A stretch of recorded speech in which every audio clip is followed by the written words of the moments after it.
¿Qué tal, Brownies y Pegasisters? Nuevamente continuamos con nuestros queridos análisis de los episodios traídos en este cuarto capítulo de Deja tu marca, esta vez siguiendo con el primer episodio de lo que podría ser considerado como segunda temporada, titulado Super Remodelación, en donde tendremos curiosidades, guiños, easter eggs secretos y referencias a otros contenidos, como series, películas, cómics y por supuesto la G4. No sin antes dar una advertencia de spoilers del primer episodio de Deja tu marca capítulo 4, así como de los demás episodios de esta temporada, por lo que si no lo has visto aún, te recomiendo que dejes de ver este video. Por lo que sin más, comencemos. Y para empezar con este episodio, vemos que los Mindfind visitan la abandonada fábrica de Canter Logic, siendo esta la primera vez que la vemos en su diseño 3D desde la cinta de nueva generación. Y ellos resaltan cómo es que esta ha sido abandonada por prácticamente un año, algo que muchos como yo hemos hecho mención. Y sorprendentemente por fin se le ha dado atención, puesto que los Mindfind se disponen a hacer una remodelación del lugar para finalmente darle un uso. Honestamente, pese a que me parece fortuito que finalmente decidan hacer algo con la fábrica de Canter Logic, creo que este episodio es una oportunidad perdida de haber mostrado todas las implicaciones de que esta cerrara, como el desempleo, ya que es verdad que ponis como Toots y Sweets quedaron desempleados por esto, incluso hacer aunque sea una mención de qué es lo que Philip se dedica en la actualidad, puesto que no se sabe a ciencia cierta por qué cerró la fábrica en primer lugar, en vez de renovarla o hacer algo nuevo con ella. La razón por la que los Mindfind van a la fábrica es porque Pip está muy intrigada por ver qué cosas aterradoras hay ahí, con Sid mencionando que ella adora las cosas de terror, un comportamiento que ya hemos visto en la serie de Deja tu marca al estar enteramente emocionada de una casa embrujada, o en los cómics oficiales donde la hemos visto tratar de invocar un espíritu para un reto viral. Un detalle que seguro muchos no vieron es que Hitch, al estar tan alterado por el pánico que siente por la fábrica, parece ser que se lo contagió a Sparky, quien estaría igual de asustado que su padre. Pero si nos fijamos bien, lo que realmente pasa es que Sparky está siendo asfixiado por Hitch, quien lo sujeta con fuerza precisamente a su miedo latente, y no es hasta que Sparky se libera y se acomoda por su cuenta que este actúa más tranquilo. Incluso esto es algo que Pip menciona explícitamente más adelante. Es curioso cómo Sid menciona que podrían convertir la fábrica en una pista de patinaje, ya que esto es más o menos lo que hizo en Cuenta tu historia, cuando intentó ayudar a Sunny a controlar su forma de alicornio, aunque siendo justos esa pista era muy peligrosa para mantenerla, pero también es cierto que no sabemos qué pasó con esta. Aquí vemos un divertido paralelismo con el primer episodio de la temporada pasada, ya que si recordarán, al inicio de este vemos como Hitch y Zip se quedan a limpiar el desastre de Izzy, siendo que Zip se recuerda a sí misma que debe irse antes de que otra situación así se presente, y posteriormente es Hitch quien se va dado que tiene que atender a Sparky, siendo que ahora es Hitch quien se queda dado que la excusa de Sparky no le funciona, y Zip es la que se logra ir diciendo que aún tiene que descifrar el mensaje de Twilight, por lo que parece ser que el recordatorio sí funcionó. Cuando Sprout acecha a Pip, Hitch y Sparky, si prestamos atención podemos notar muy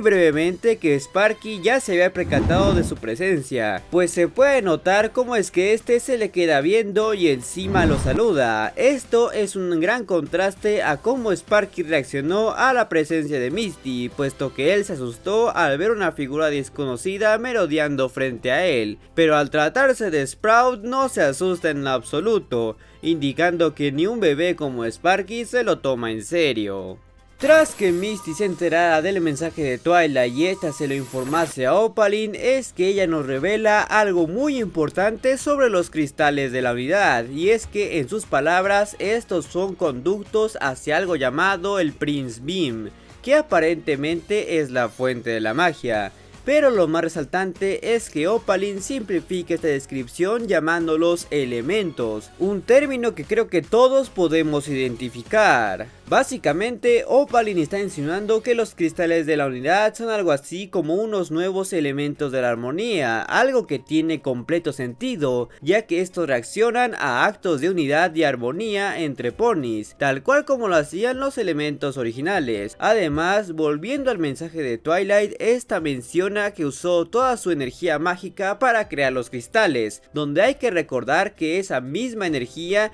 está la esencia de los elementos de la armonía, puesto que tras ser destruidos por el Rey Sombra, lo único que quedó de estos yacía en las Mind Six. Pero la referencia más obvia y que seguro muchos no prestaron atención está en el efecto que los cristales causan en el faro Bright House, pues esta lanza un rayo arcoíris por el faro, esto siendo bastante idéntico al característico rayo arcoíris de las Mind Six que usaban para vencer a los villanos. Asimismo, el que Opaline mencione que los cristales son conductos al Prince Beam, que aparentemente es la fuente de la magia, recuerda bastante a la idea anteriormente planteada en este canal, de que los elementos y los alicornios pueden servir como un tipo de acceso al dominio, la dimensión astral donde Twilight y Cadence se convirtieron en alicornios, por lo que es posible de que hablemos de la misma cosa. De ser así, quiere decir que los cristales están encantados para destruirse en caso de que alguien quiera robar su poder, y en dado caso que este sea afectado por un ambiente muy negativo, como lo vimos en el primer especial, cosa que a su vez causaría un desastre natural. Personalmente no creo que la magia se destruya como tal, como Opaline sugiere, más bien que el acceso a esta y al dominio se perdería si los cristales son destruidos, una idea que de hecho ya vimos en los cómics con Discord queriendo destruir el cristal Pegaso, cosa que a su vez pudo haber causado el fin de la magia. Por último en este asunto es que Opaline menciona que lo único que puede drenar el poder de los cristales es un poder equivalente, básicamente el de un alicornio. Esta idea igualmente concuerda con lo visto en la G4, donde Celestia y Luna fueron las únicas portadoras de los elementos de la armonía, y posteriormente Celestia fue capaz de usar los elementos por su cuenta, aunque fuese solo una vez, algo que no ocurría con las Mind Six, dado que ellas necesitaban a un pony para cada elemento, más cualquier otro intento de hacer uso de estos terminaba de forma inefectiva. A su vez, esto también recuerda cómo T-Rex necesitaba absorber la magia de los unicornios primero, para posteriormente tomar la de las Pegasos y terrestres, y finalmente alicornios, dándonos así la idea de que la magia necesita ese efecto de escalada para funcionar. Pasando a cómo Sunny e Easy preguntan qué deben hacer con la fábrica de Canter Logic, creo que es bastante obvio que la forma en que lo hacen es muy impráctica,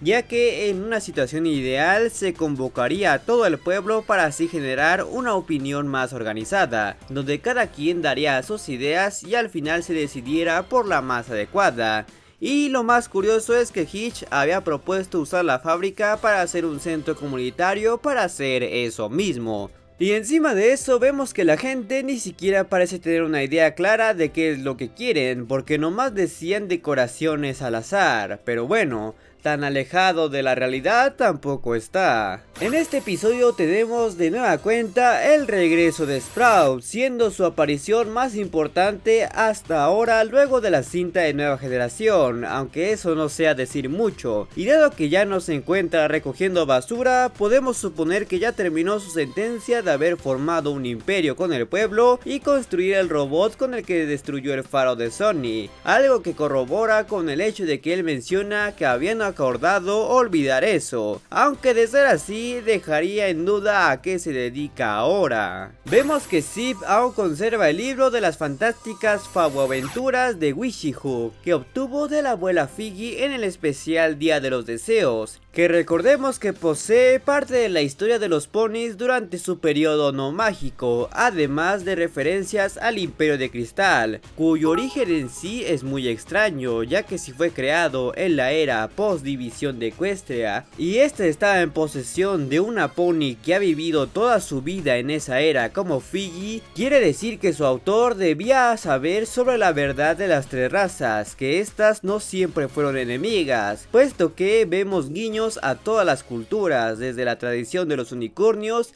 hasta los diseños de Altos de Céfiro en la portada. Tal parece que Zip tiene la idea de buscar a un unicornio que quería hacer experimentos con la magia con los cristales, algo que le hubiese beneficiado a Misty al querer investigar más acerca de estos, y que ha querido hacer desde la temporada pasada, pero por alguna extraña razón este asunto jamás se vuelve a mencionar, así que supongo que un escritor se le olvidó hacer bien su trabajo. En la pared de Zip, que ha estado juntando toda su investigación desde la temporada pasada, podemos ver un mapa entero de Bahía Yagomar, el cual es una edición vieja, dado que este aún tiene el viejo faro de Sunny, un par de dibujos de ella y Twilight juntos, un dibujo de la linterna de la esperanza, un dibujo del huevo de Sparky, otro dibujo del árbol de los deseos de Bridalwood, así como otro dibujo de los cristales de la unidad, una foto de las flores del árbol mágico y otro dibujo de Sparky explicando que su fuego transforma cosas. Básicamente todo elemento mágico y misterioso con el que Zip se ha topado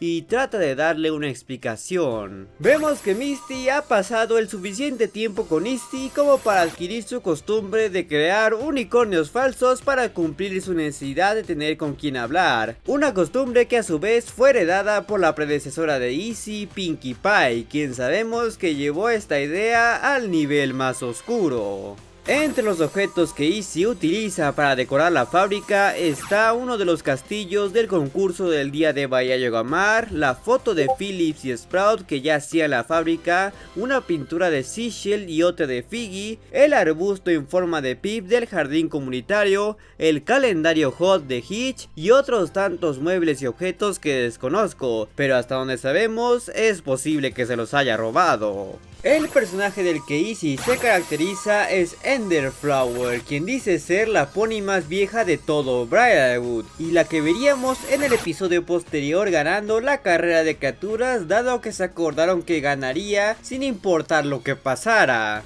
La lección que Izzy le da a Sunny, caracterizada como Enderflower, básicamente consiste en tomar las mejores decisiones como líder y entender que no se puede complacer a todos. Una decisión que además de ser importante y real, también denota el desarrollo de Sunny como esa futura líder de los ponis al ser ella la nueva Licornio, un tema que se ha estado incorporando muy sutilmente en esta serie y en Cuenta tu Historia, y quién sabe, tal vez en algún futuro veamos a Sunny como la gobernante absoluta de Equestria. El que Pip y Hitch lograran sacar a los ratones con música es un elemento totalmente tomado del flautista de Hamelin, la fábula alemana escrita por Robert Browning y documentada por los hermanos Grimm, incluso viendo cómo las ratas siguen al dúo en fila hasta la salida del pueblo, tal cual como lo hacía el flautista. Mientras Pip y Hitch realizan su número del flautista,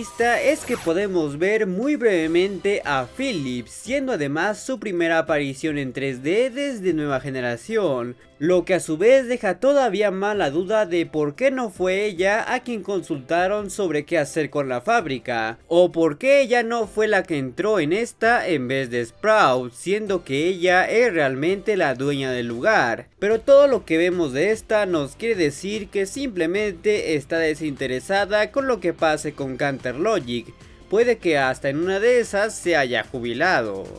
Al final, con Sunny decidiendo hacer el estudio Canterlot, técnicamente no hizo caso a ninguna de las peticiones de la gente de Bahía Yagomar. Más bien hizo este espacio para que ésta hiciese lo que quisiera en él, ya que funge como un centro comunitario para diversas actividades. Pero siendo honesto, un lugar así requiere de mucha planeación e inversión para llevarse a cabo, sin mencionar que requeriría un reglamento bastante específico de lo que se puede y no hacer en este lugar, porque evidentemente habría alguien con deseos indebidos que haría mal uso de este espacio. Pero bueno, no es realmente una preocupación que aplique aquí, dado que los ponis son muy buena gente, al menos para estándares realistas. Pero si ahora quieres conocer todas las curiosidades del especial Bridalwood Talk, o si Opaline envenenó las mentes de los ponis, te dejaré las respectivas ventanillas a las que puedes hacer clic. Y como siempre, quiero agradecerles a todos los suscriptores que se han convertido en miembros del canal y a mis suscriptores en Twitch. Además de recordarles que se suscriban, den like, activen la campana y síganme en mis redes sociales y en mi canal de Twitch que están abajo en la descripción. Así como se suscriban a mi canal secundario y a mi canal de gameplays. Por lo que nos veremos muy pronto.